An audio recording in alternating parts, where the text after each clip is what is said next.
We have some busy tortoises. It's worth a video just to show the excitement that sometimes comes around. They're gonna wear this dirt right out. Or topsoil, I should say, but you know what I mean. We've got March, my sweet girl. She's early to rise. She's tucked right in. And I don't know if these two characters are feeling good or what, but Scooter is putting on laps. He's gonna dry that water dish out. He goes through here so often. This, if anything, is telling me it is time to get them outside. I don't know. I don't think, well, Dash might tucked in for the night. But they're going just crazy there for a second. They're stomping as if they were on a mission. And Scooter, he's still going. He puts on miles and miles. I can't wait to see him outside. That's a tortoise that I don't necessarily know if he's ever been outside. He came from a high-rise apartment in Calgary. The amounts of periods that he would be outside, I think, would be such a culture shock.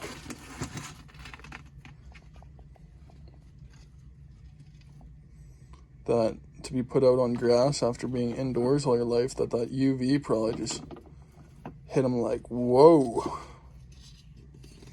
And I filmed a little late here. We ended up just missing Dash. She was right there with him. The two of these characters were just making miles. They were running this country like Forrest Gump.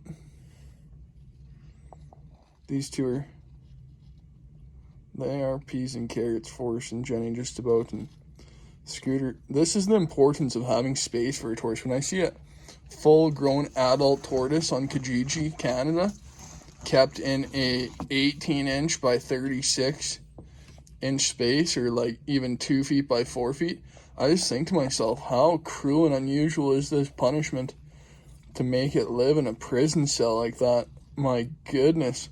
Like, look at the miles that this thing is putting on. This is once again a sign of a tortoise needing more space. This indoor enclosure setup is just going to be for portions of the year as time goes on. I'm hoping to keep them inside as minimal as possible, not only to save on lights, but nothing beats that natural UV. Today was an exceptionally cold day. We had 70 to 90k winds with gusts up to 100. Power lines were down, and we even had a skiff of snow that came with the sleet and the bit of frost. So there's no way these characters could have been out overnight, but later on in the week, I think we're going to be highs of like 14 and 15. So if it's 12 Celsius, if you're outside in a t-shirt and you're not freezing, these characters can go outside if that UV is strong. I'm hoping to provide them with an outdoor enclosure as well as a heated space. I'm thinking 4x4 is what I'm going to end up doing.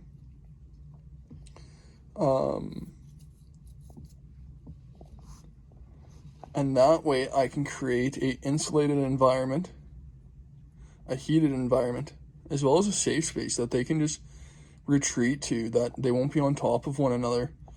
I think 4x4 is about what the building materials are going to allow me for, which is obviously not quite big enough, but I think supplemented with the garden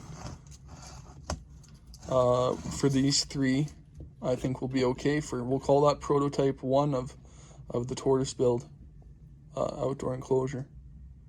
Look at that, how proud he stands. These are signs of a healthy, strong male tortoise. I love how proud he stands in his territory there. How he lifts his hind end up as he walks. That is a strong, healthy tortoise. There's nothing worse than seeing a tortoise that doesn't walk properly.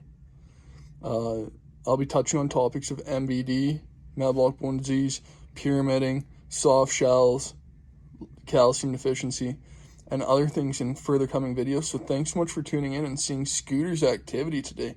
My goodness, what a proud boy. Your pal Hobson Scotch, over and out. Please subscribe.